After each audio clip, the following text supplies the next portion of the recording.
Worldwide, there are 10.5 million refugees. Last year, Canada accepted fewer than 10,000, the lowest number in 30 years. Refugee status is not voluntary. People do not choose to flee their homes. Refugees are people who have managed, often with considerable difficulty and risk to themselves and their families, to escape war, torture, and human rights violations, fleeing to foreign countries where everything is unfamiliar. Unlike in earlier eras, it is not uncommon for refugees to live in refugee camps for up to 20 years. Many children are born in refugee camps and have never known another home. Most often, refugees and refugee claimants have left behind all that they know, arriving with few belongings to a country with no family and friends. Refugees have not come here to take advantage of the system, but because they had no choice. Many have experienced severe trauma and arrive with compromised physical and mental health and extreme healthcare needs. To illustrate, a community health worker who participated in my research told me the following story. Some of the people in refugee camps have never seen a physician, never once. So if they go to a physician here, the physician sees people who have yearly checkups. The refugees have had none of the routine screening, never had a physical examination.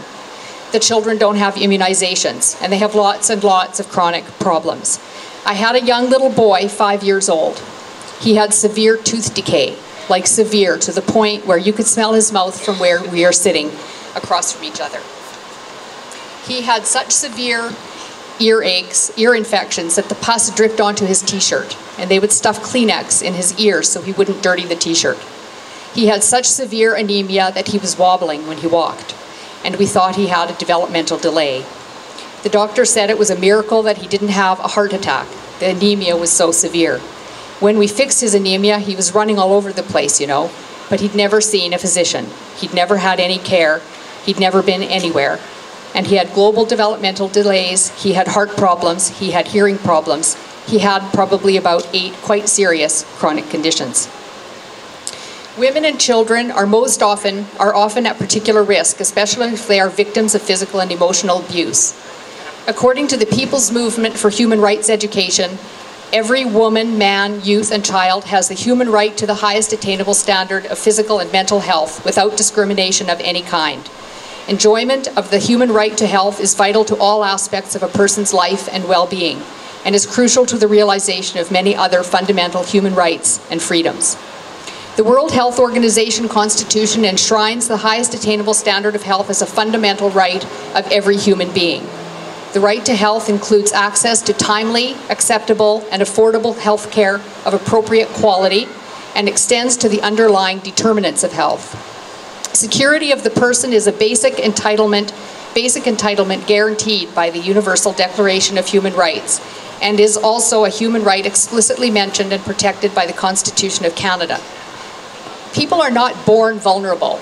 Vulnerability results from exposure to inequitable conditions both prior to and after arrival in Canada.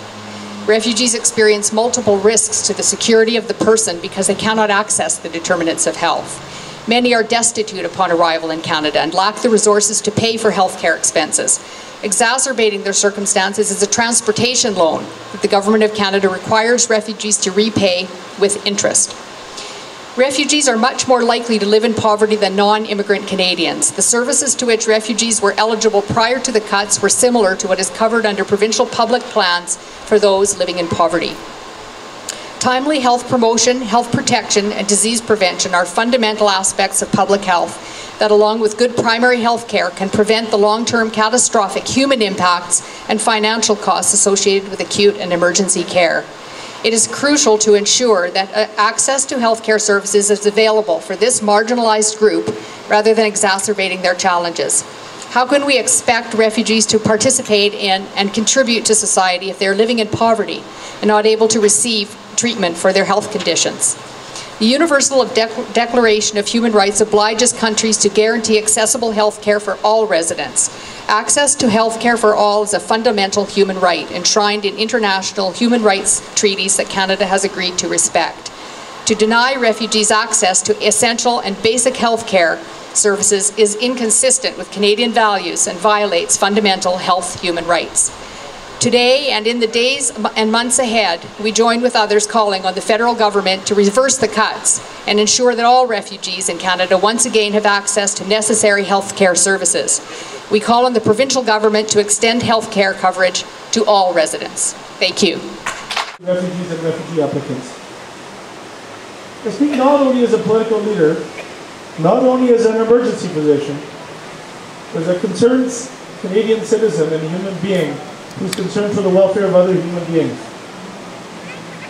What is a refugee? A refugee is somebody who's fleeing a country because there's a war, or there's a threat of persecution. Well, let's really dig down to see what a refugee is.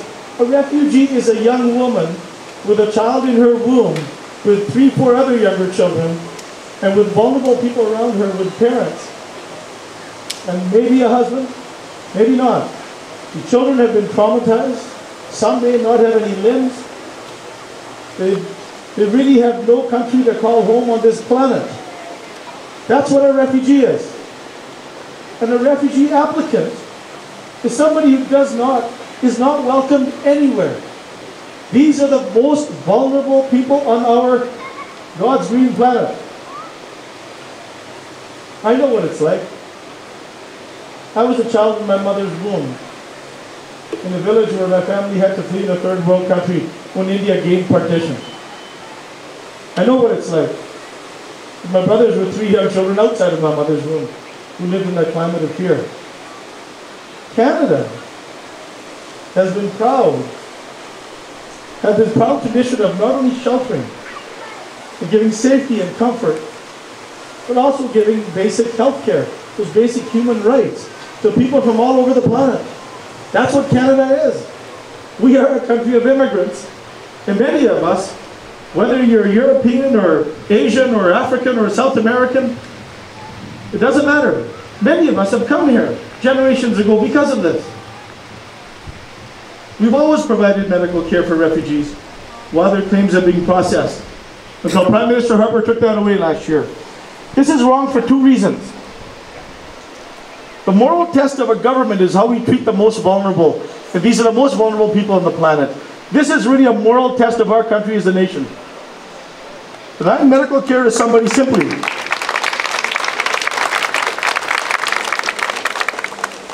because his or her refugee claim is yet to be processed is a failure of our duty to care for these vulnerable individuals.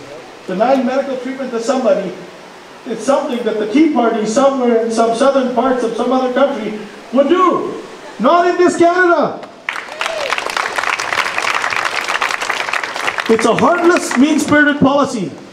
But it's also bad for another reason, an economic reason.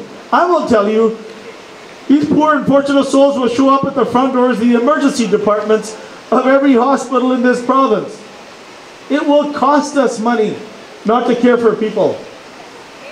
And not only just for refugees, for all Albertans to get care. For the First Nations people, as Lewis Cardinal has mentioned. It's the right thing to do, and Prime Minister Harper must reverse this heartless decision and bad economic decision. We also call on Premier Redford to follow the lead of Premier Bradwell and Greg Selinger to step in and cover the costs of all refugee claimants and everyone who needs basic health care. Thank you on behalf of the Alberta Liberals. We stand here solidly in solid support with you. God bless you all.